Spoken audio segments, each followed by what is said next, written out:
स्वागत है आपका विनर्स एकेडमी प्रयागराज में। मैं समीर शुक्ला आज अपने एक नए लेसन के साथ जिसका नाम है अलाइनमेंट। आज मैं उसकी आपको रेफरेंस कॉन्टेक्स्ट एक्सप्लेनेशन लिखाऊंगा, बताऊंगा कि कैसे लिखना है, बहुत ही आसान भाषा और एकदम सरल शब्दों में। मेरी कोशिश ये होती है कि मैं आपको इजी से इजी लैंग्वेज में लिखाऊं, जिससे आपको समझने में, आपको लिखने में, याद करने में दिक्कत ना हो। और मैंने आपको बताया है कि अगर आपने किसी भी लेसन की हिंदी जानी है, then you can write your answer, you can write your own reference context explanation in your words. तो आप अपने शब्दों में लिख लेंगे। इसलिए इस वीडियो का यानी इस लेसन का मैंने जो हिंदी एक्सप्लेनेशन है उसका लिंक जो है मैंने डिस्क्रिप्शन में दिया है। आप उसको पहले उसकी हिंदी जाने, then after try to write its explanation, यानी इस लेसन की एक्सप्लेनेशन लिखने की कोशिश करें। अगर आप हिंदी नहीं जानते हैं तो हो सकता है आपको दिक्कत हो। आज हम लोग बात करने जा रहे हैं एलिमेंट की। अलाइनमेंट यानी एक शोक की बात हो रही है। यहाँ पर जो कवि है, मैं एक लाइन्स के बारे में बात कर दूं, जो राइटर हैं वो यहाँ पर कुछ ऐसा बताना चाहते हैं। यहाँ पर दो पार्ट में लाइफ को बांटा कि जब मैं जवान था तो मैं ऐसे सारे काम कर लिया करता था जो नामुमकिन होते थे। बहुत खुश होता था, हमेशा इधर से उधर अपने कामों में बिजी होता था। लेकिन अब मैं बूढ़ा हो गया हूं और मुझे लगता है कि मेरी मृत्यु बहुत नजदीक है, मैं बहुत जल्दी मरने वाला हूं और आज उन सब कामों को करने में मेरे हाथ पैर कांपते हैं। मुझे लगता नहीं कि मैं उस काम को कर लूंगा, किस काम को जो वो जवानी में बड़े आराम से कर लिया करता था। लेकिन आज उसको उसके पैर कांपते हैं और वो याद कर रहा है कि क्या मेरे वो दिन जवानी वाले क्या फिर से वापस आएंगे। इन्हीं सब चीजों को यानी इस पोएम को दो भागों में बांटा गया था, एक यूथ और एक ओल्ड एज के। उसमें अब बात हम लोग कर रहे हैं पहले की 4 लाइन के। मैं इसको पढ़े दे रहा हूं कि O world, O life, O time, on whose last step I climb, trembling at that where I had stood before, when will return the glory of your prime, no more, oh never more। मैंने आपसे बताया कि writer कहता है कि जो मेरा समय था, जो मेरी जवानी थी, क्या वो वापस आ पाएगी, क्योंकि अब मैं उन कामों को नहीं कर पाता हूं, मेरे पैर कांपते हैं। इसका हम लोग रेफरेंस, मैंने आपको बताया कई बार कि अगर आप रेफरेंस लिखते हैं तो बहुत अच्छे से आप लिख सकते हैं, चाहे आप लाइन्स का यूज करें या स्टैंजा का। जैसे अगर हम लिखें कि these lines have been, अगर आप स्टैंजा लिखेंगे तो हैज बीन, लाइन्स लिखेंगे तो हैव बीन। तो these lines have been और भैया टेकन लिख दो। कहां से लिया गया है तो वो भी लिख दो कि ए लैमेंट। और मैंने आपको बताया कि अगर आप अच्छा नंबर चाहते हैं तो कुछ हद तक आप ब्लैक पेन का भी यूज करना सीखें, क्योंकि जो मैंने आपसे कहा कि जो भी एग्जामिनर होता है वो सबसे पहले हाईलाइटेड वर्ड को ही देखता है कि जो हमने डिमांड की है क्या उसको पता है या नहीं। इन शब्दों में उसको कोई इंटरेस्ट नहीं होता, उसका सिर्फ और सिर्फ इंटरेस्ट इसमें होगा। अगर ये 4, 5 लाइन, 6 लाइन आती है तो वो सबसे पहले नजर लेसन पर डालेगा और उसके बाद एंड करके रिटेन बाय, भाई जिसने लिखा है वो भी नाम लिख दो। तो एंड उसके बाद है रिटेन बाय, तो किसने लिखा है तो भैया लिखा है पीबी शैली ने। किसने लिखा है मैं यहीं पर लिखे दे रहा हूं, रिटन बाय पीबी शैली, ठीक है, पीबी शैली। और ये है और एक कौन थे, जॉन कीट्स। ये दोनों ही लोग बहुत जवानी में मर गए थे, प्रीमेच्योर डेथ हुई, यानी इनकी अकाल मृत्यु हुई। और इस सब चीजों के कारण, क्योंकि इन्हें अनुभव हो गया था, आभास हो गया था कि यह बहुत ज्यादा दिन तक जिंदा नहीं रह सकते, इसी वजह से इन्होंने ये चीजें लिखी थी और ये लास्ट उन्होंने मरते मरते इस चीज को लिखा था। अब बात हम लोग करेंगे कॉन्टेक्स्ट की कि कॉन्टेक्स्ट में क्या है। अब देखिए मैंने आपको बताया कि सुबह की 6 लाइन में जो पोएट है वो यही बताना चाहता है कि क्या मेरी जवानी वापस आएगी या क्या मैं उन सभी कामों को कर पाऊंगा, क्या मैं उन सभी कामों को कर पाऊंगा। तो यहां पर अगर कॉन्टेक्स्ट में लिखा जाए कि जो राइटर है, जो पोएट है, वो बहुत दुखी है, तो इसको अगर ऐसे लिख दें कि द पोएट एक्सप्रेसेस क्या एक्सप्रेस करना चाहता है भैया, तो एक्सप्रेसेस हिज फीलिंग, वो अपने भाव को, जो वो सोच रहा है उसको प्रकट करता है। और कैसे करता है, ऑफ डीप ग्लूम, बड़े ही दुख और बड़ी गहराई से, बड़े दुख के साथ वो अपने उस दर्द को प्रकट करता है, अपने उस दर्द को बताता है। और एक चीज आप और भी आप कर सकते हैं क्योंकि वो अवेयर है अपने ओल्ड एज को लेकर। ठीक है, तो यहां पर the awareness of old age having come, because यहां पर अगर लिख दिया जाए या इतना ही आप लिख देंगे तब भी आपका काम चल सकता है, कोई दिक्कत नहीं है, कि the poet expresses his feeling of deep gloom, बस इतना लिख देंगे हो जाएगा। बहुत ज्यादा आपको कॉन्टेक्स्ट लिखने की जरूरत नहीं। और मेरे से कल एक दो लोगों ने मेरे पास कमेंट किया, बताया कि सर आप बहुत छोटा एक्सप्लेनेशन लिखाते हैं। माय डियर स्टूडेंट, आप इस चीज को समझिए, 5 या 6 लाइन की आपकी पोयम है। How much do you want to write, कितना आप लिखना चाहते हैं? 6 लाइन, 7 लाइन, इससे ज्यादा तो आप नहीं लिख सकते ना। आपको इससे ज्यादा लिखने की जरूरत है। आप ये कभी मत सोचिए कि आपने कम लिखा है, 4 लाइन लिखा है, मेरे बगल वाले ने 10 लाइन लिखा है तो 10 लाइन वाले को ज्यादा नंबर मिल जाएगा, मैंने 4-6 लाइन लिखा है तो मुझे कम नंबर मिलेगा। ऐसा नहीं है। एग्जामिनर सिर्फ और सिर्फ टू द पॉइंट चीजें देखना चाहता है। एग्जामिनर ये नहीं चाहता कि आप फालतू की चीजों को उसमें डालिए, जबरदस्ती का लिखिए। आप हमेशा इस बात को याद रखिए, आप एक एक लाइन का एक्सप्लेनेशन लिखिए, बहुत खींच के 6 से 7 लाइन जाएगा, इससे ज्यादा नहीं जाएगा। और क्योंकि वो लोगों का जो है एक एक पेज जाता है जिनको आ नहीं रहा होता, लेकिन वो जबरदस्ती लिख रहे होते, कुछ ना कुछ बना के लिख रहे होते, तो आपको वो गलती करने की जरूरत नहीं है। आप आराम से लिखे, टू द पॉइंट बातें लिखो। कौन गलत कर सकता है भैया? कोई नहीं। आप अगर 10 नंबर का है तो 10 नंबर मिलेगा आपको। हाँ, टू द पॉइंट होना चाहिए। 2.5 और ये 5, ठीक है भैया। 5 नंबर के लिए 5 पेज भरना जरूरी नहीं, सिर्फ इफेक्टिव 5 लाइन जरूरी होती है। आगे आते हम लोग इसके एक्सप्लेनेशन के लिए। तो इसका एक्सप्लेनेशन देखा जाए कि द पोएट, ठीक है, the poet is in deep gloom. जो पोएट है वो बड़े ही, जो दुख है, जो उसका दर्द है, वो बहुत गहरा है और वो बहुत उसी में डूबा हुआ है। उसको कुछ समझ में नहीं आ रहा है कि वो क्या करे।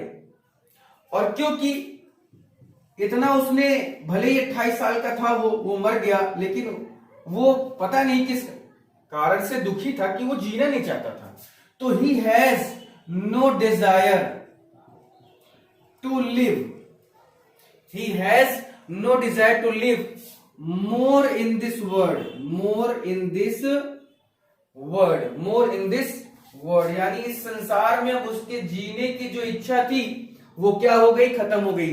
तो the poet is in deep gloom, he has no desire to live more in this world. वो अब जीना नहीं चाहता था, क्योंकि वो समय और था जब उसके अंदर जवानी थी। तो आप इसको ऐसे लिख सकते हैं कि देयर वॉज अ टाइम, एक समय था, देयर वॉज अ टाइम, एक समय था। और वो कैसा समय था? जब when the world was full of attraction for him, यानी एक समय था जब जो पोएट है उसे भी इस दुनिया को देखने में बड़ा मजा आता था, या ये दुनिया उसको अच्छी लगती थी, नेचर अच्छा लगता था, हर चीज अच्छी लगती थी। लेकिन अब क्या है? नाउ, अब क्या है? The time is over. अच्छा, टाइम ओवर का क्या मतलब है? यानी वो जो पोएट है वो अपने आप को बुढ़ा मान रहा है, क्योंकि वो मरने वाला है। और इनको पहले से ही पता चल गया था, इनको आभास हो गया था कि मेरी जिंदगी बहुत ज्यादा दिन तक नहीं है ना। इनको पहले, और ये नौका, माने नाव चलाते हुए एक बड़ी बेस समुद्र में पहुंच गया और वहीं पर इनकी नौका पलट गई, नाव पलट गई और ये मर गए। उससे पहले का इन्होंने लिखा है कि ये जैसा होता है ना कि जब कुछ होने वाला तो हमें महसूस होने लगता है, वही कुछ इनके साथ भी था। क्योंकि अब ये पहले तो उस दुनिया को बहुत देखना पसंद करते थे, बड़ा अच्छा लगता था, लेकिन अब इनको क्या लगता है कि द टाइम इज ओवर। ठीक है, ही इज, यहां पर he is fed up with his life.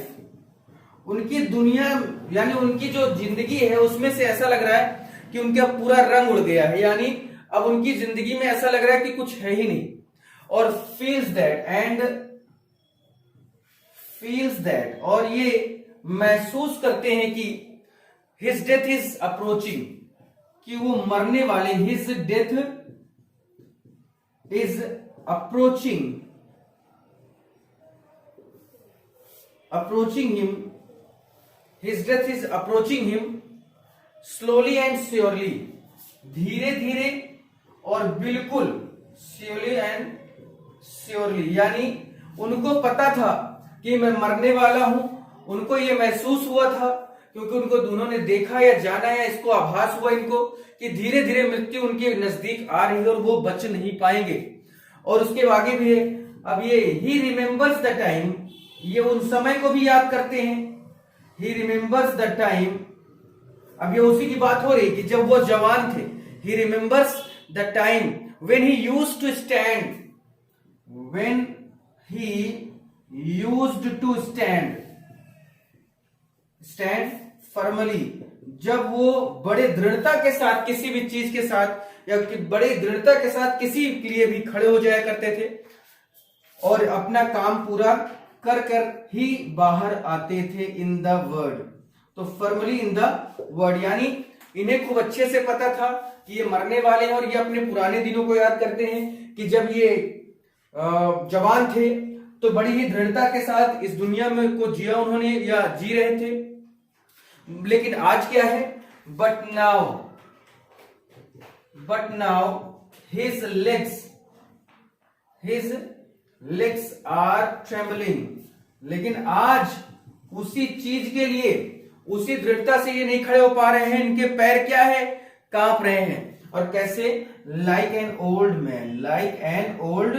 Man, यानी अब आप समझ गए होंगे, मैं फिर से एक बार पढ़ देता हूं कि the poet is deep in gloom, he has no desire to live more in this world, there was a time when the world was full of attraction for him, now the time is over, he is fed up with his life and feels that his death is approaching him slowly and surely, he remembers the time when he used to stand firmly in the world, but now his legs are trembling like an old man, उसके बाद है he is very disappointed, यानी बहुत दुखी है ये, he is very disappointed, बहुत ज्यादा दुखी है क्योंकि इन्हें पता है कि ये मर जाएंगे, ज्यादा दिन तक नहीं जिएंगे।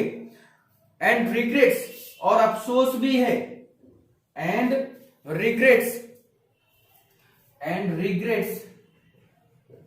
the past, और ये अपनी पास्ट की चीजों को सोचकर उस पर अफसोस भी जता रहे हैं क्योंकि the time has now gone forever, क्योंकि the time has gone now forever, क्योंकि इनका जो समय है वो अब खत्म हो गया है और never return come back, never return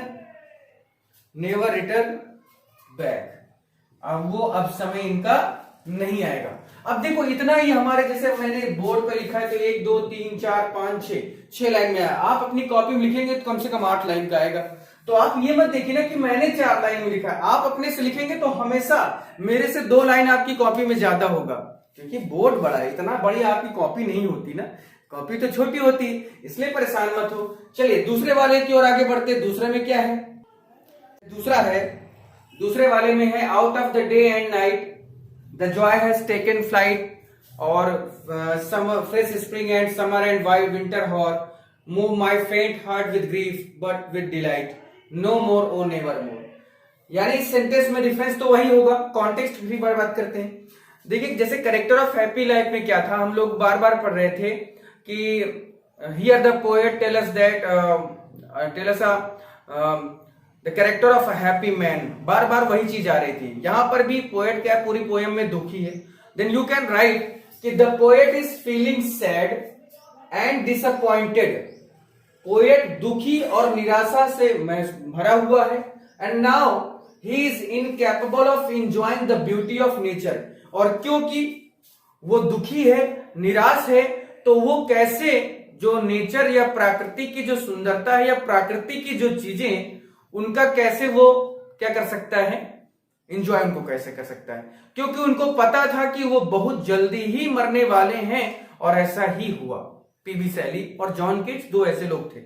ये 29 साल की एज थी इनकी जब ये नाव चलाने के लिए समुद्र में सागर के बीचों बीच गए और वहीं इनकी नाव पलट गई और ये मर गए।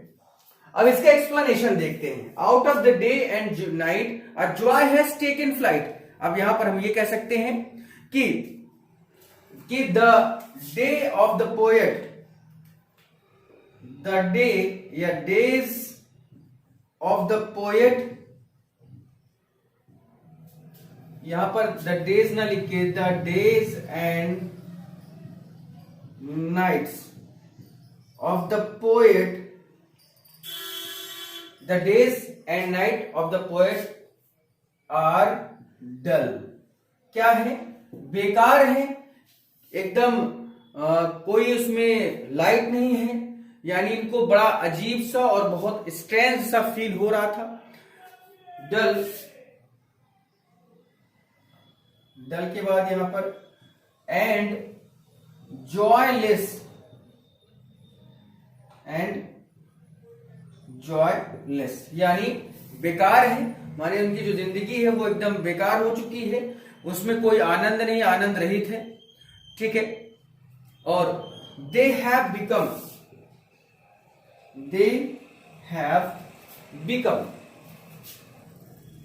बिकम चीयरलेस। चीयरलेस माने खुशी से के बिना, या खुशियां ही नहीं है। They have become cheerless for him, क्योंकि उनकी जो रातें हैं, उनके जो दिन हैं, वो क्या है, उनकी जो जिंदगी के जो रात और दिन है वो जॉयलेस है, आनंद रहित है, बेकार है। और वो उनकी जिंदगी में वो सब क्या है, चीयरलेस हो गई, यानी चीयरफुल ना होकर चीयरलेस हो गई हैं, किसी मतलब की नहीं रह गई हैं उनकी जिंदगी में ये सारी चीजें। ठीक है। और the beauty of nature, the beauty of nature, जो प्रकृति की सुंदरता है, जो प्रकृति की सुंदरता है, such as the blooming, such as जैसे, such as the blooming, such as blooming spring, such as blooming spring. ठीक है, ब्लूमिंग स्प्रिंग। और उसके बाद है the sunny days, the sunny days. Sunny, देखिए स्प्रिंग माने होता है बसंत, सनी डेज यानी गर्मी की बात हो रही है। ठीक है। और उसके अलावा फॉगी विंटर, फॉगी विंटर यहां पर क्या है, कोहरे से भरी हुई जो ठंड होती है वो। Foggy winter, foggy winter give him no joy, give him no joy. पहले इन सब चीजों को, यानी ये बड़े ही क्या करते थे, अच्छे से उनको जीते थे, चाहे वो बसंत ऋतु हो, चाहे गर्मी हो, चाहे बरसात हो, चाहे ठंडी हो। लेकिन आज के टाइम में क्या है, ये सारी चीजें इन्हें खुशियां नहीं दे रही हैं। और क्योंकि ये ब्यूटी ऑफ नेचर है, यही तो प्रकृति की सुंदरता है ना, कि गर्मी भी पड़ना, ठंडी भी पड़ना, जो जिसको जरूरत होती है उसी हिसाब से मौसम बदलता जाता है ना। लेकिन आज वो क्या है, बेकार हो चुकी है। अब उसके अलावा he is very sad now, क्योंकि ये सारी चीजें ना तो इनको खुशियां दे पा रही हैं, ना तो इनके दुख को दूर कर पा रही हैं। उसके बजाय और हो क्या रहा है, तो इंस्टेड ऑफ, यानी ना तो खुशियां दे पा रही हैं और ना ही इन्हें इनके जीवन को आनंद में बदल रही है, दुख की जगह आनंद दे रही। और ये सब ना, मतलब उसके अलावा वो दुखी है। और उसके अलावा क्या है, उसके अलावा instead of sending a thrill of delight, sending a thrill of delight, sending a thrill of delight into his heart, into his heart. यानी और उसके अलावा माने किसके बजाय, इनके दिल को खुशी देने के बजाय, इंस्टेड ऑफ, इनके दिल को खुशी देने के बजाय हो क्या रहा है, they only intensify his grief, they only intensify his grief. Only intensify his grief का क्या मतलब है, ये भी समझते हैं कि उनके जो दिल है उसमें हर्ष के रोमांच भेजने के बजाय वे इनके दुख को बढ़ा रहे। इंटेंसिफाई माने होता है इंक्रीज करना। तो अब आप समझ गए, instead of sending a thrill of delight into his heart, they only intensify his grief. यानी दुखी है, नेचर उनको बिल्कुल नहीं समझ में आ रहा है कि नेचर चाहता क्या है, उनको दुख क्यों दे रहा है, और दिल में खुशियां भरने के बजाय वो उनके दुख को क्या कर रहे हैं और बढ़ा रहे हैं. सो दैट्स वाई, यहां पर कह सकते हैं सो दैट्स वाई